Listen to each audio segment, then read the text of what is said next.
Hi friends, welcome back to my channel. आज हम लोग बात करेंगे rate of change of momentum क्या होता है। तो पूरे फिजिक्स में जब भी रेट वर्ड सुनाई देगा रेट, तो आपको डिवाइड करना है टाइम से। जो भी क्वांटिटी का रेट होगा, चेंज इन मोमेंटम या rate of change in momentum, तो चेंज इन मोमेंटम को डिवाइड कर देंगे time. Rate of flow of charge, तो चार्ज को डिवाइड कर देंगे टाइम से। वैसे कोई भी रेट वर्ड आया तो डिवाइड बाय टाइम करना है।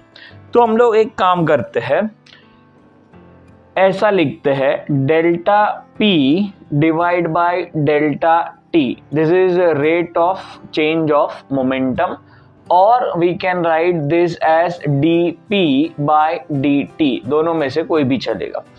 विल डिसाइड वन कि चलो भाई ये यूज करेंगे, लेकिन इसका मीनिंग क्या होगा। तो मैं डी पी को लिखता हूं m v minus u divide by d t को लिख दिया t. Change in time, small change in time, तो टाइम ले लिया। और डी पी मतलब change in momentum, change in momentum मतलब एम वी माइनस यू। तो अब v minus u upon t, ये जो टर्म है that is change in velocity upon time and this become acceleration. तो ये बनेगा मास इनटू एक्सेलरेशन, और मास इनटू एक्सेलरेशन हमको पता है कौन होता है, force. So delta p by delta t is force, और यही अपना न्यूटन्स सेकेंड लॉ है। This is second law, Newton second law. Rate of change of momentum is proportional to force, and to remove proportionality sign we add some constant. बाद में हम decide करते constant 1 होता है, तो डायरेक्ट यही याद रखने का, rate of change of momentum is force.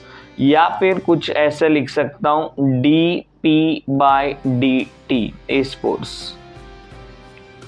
दोनों मेथड चलेगा, बट याद रखना है जब भी rate of change of momentum करेंगे वो फोर्स मिलेगा हम लोग को। यहाँ से हम लोग सोच सकते हैं, अगर फोर्स और ये टाइम को इधर ले लूँ मैं, तो फोर्स इनटू टाइम ये बनाता है इम्पल्स, और impulse is basically change in momentum. लेकिन डिटेल में बात इम्पल्स हम लोग बाद में करेंगे। फिलहाल हम लोग जो बात कर रहे हैं वो फोर्स पे। अब हम लोग को फोर्स मिल गया। जब भी मोमेंटम चेंज होगा टाइम के साथ, मतलब फोर्स लग रहा है। तो मैंने एक एग्जांपल दिया था, बॉल को मैंने वॉल पे हिट किया, गया, हिट करके वापस आया, तो इसमें फोर्स है, क्योंकि मोमेंटम चेंज हो रहा है टाइम के साथ, इसके लिए फोर्स है। कहाँ पे? वॉल पे है। कौन से डायरेक्शन में? तो जो डायरेक्शन में बॉल जा रहा है उसी डायरेक्शन में फोर्स लग रहा है। इसका एक एग्जांपल लेता हूं मैं। हम लोग एक वीडियो गेम खेलते थे जिसमें कुछ ऐसा बनाते थे। वीडियो गेम क्या था? तो ऑब्जेक्ट नीचे गिर रहा था, नीचे से एक पर्सन बंदूक लेके गोली चला रहा है, ठक ठक ठक ठक ठक ठक ठक, और वो ब्लॉक जो नीचे गिर रहा है वो नीचे नहीं आना चाहिए, तो उतना गोली मारते रहो। बीच बीच में डिस्ट्रैक्शन भी आएंगे, आजू बाजू से कुछ लोग आएंगे, उसको भी गोली मारेंगे। तो मेरा काम क्या होता है, तो वो गन से बुलेट इतने फायर करने कि वो ऊपर ही रहे। तो ऐसा कैसा ऊपर रहता है, तो इसको समझते, जब मैं नीचे से कुछ हिट करूंगा, इसको ये नीचे से मैंने कुछ हिट किया, और जैसे ही हिट होके रिबाउंड हुआ, मतलब चेंज इन मोमेंटम हुआ। और टाइम के साथ अगर चेंज इन मोमेंटम हो रहा है तो ये फोर्स क्रिएट करेगा। और उसका डायरेक्शन क्या? तो जो डायरेक्शन में मैं हिट कर रहा हूँ वो डायरेक्शन में, तो ये फोर्स का डायरेक्शन बन गया। और इसका वेट लगेगा नीचे mg, और ये दोनों जब तक बैलेंस होते रहेंगे डिस्क नीचे नहीं आएगा। तो ये लॉजिक होता है। Change in momentum with time अगर हुआ, मतलब फोर्स क्रिएट कर रहा है, और फोर्स का डायरेक्शन जहां पे मोमेंटम का डायरेक्शन है उसी डायरेक्शन में होगा। अब इसमें से मैं दो फॉर्मूला बना रहा हूं। अब मोमेंटम जब चेंज होता है तो हम लोग बोलते हैं वेलोसिटी चेंज होता है, बराबर, वेलोसिटी चेंज होता है। तो मेरा एक फॉर्मूला बनेगा फोर्स का, मास into acceleration. Through out the chapter हमेशा फोर्स का मतलब होता है मास, याद रखना पूरे फिजिक्स में कहीं पे भी फोर्स आया, पहला लॉजिक है मास इनटू एक्सेलरेशन। दूसरा लॉजिक, कभी मास चेंज हो सकता है क्या? तो आंसर है हाँ। जब रॉकेट का केस हम लोग लेते हैं, रॉकेट ने लॉन्च किया, तो जब लॉन्च करेगा रॉकेट तो उसका फ्यूल बर्न होता है, और फ्यूल अगर बर्न हुआ तो उसका मास कम होता है, और ये केस में मास चेंज होने के वजह से मोमेंटम चेंज होगा। तो मेरा फॉर्मूला बनता है F is equal to, velocity इस बार कांस्टेंट है और मास चेंज हो रहा है, तो मैंने लिखा dm/dt।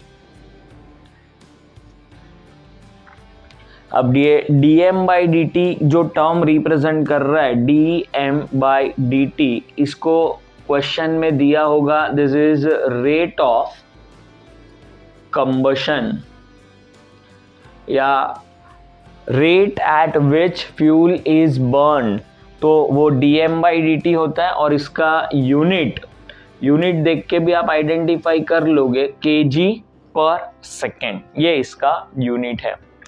तो याद रखना, रेट ऑफ कंबशन जब भी क्वेश्चन में हुआ या फिर क्वेश्चन में जब भी हम लोग को रॉकेट दिखेगा तो हम लोग v डेल्टा m या dm/dt यूज करेंगे।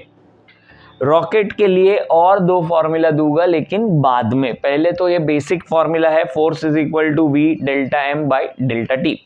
अब हमने यहाँ पे बोला force is equal to mass into acceleration, तो ये फॉर्मूला को मैं आगे बढ़ाता हूँ और फोर्स को लिख दिया मास इनटू एक्सेलरेशन। तो ये लिखा मैंने मास into acceleration is v dm/dt, तो एक्सेलरेशन का वैल्यू आया v/m dm/dt।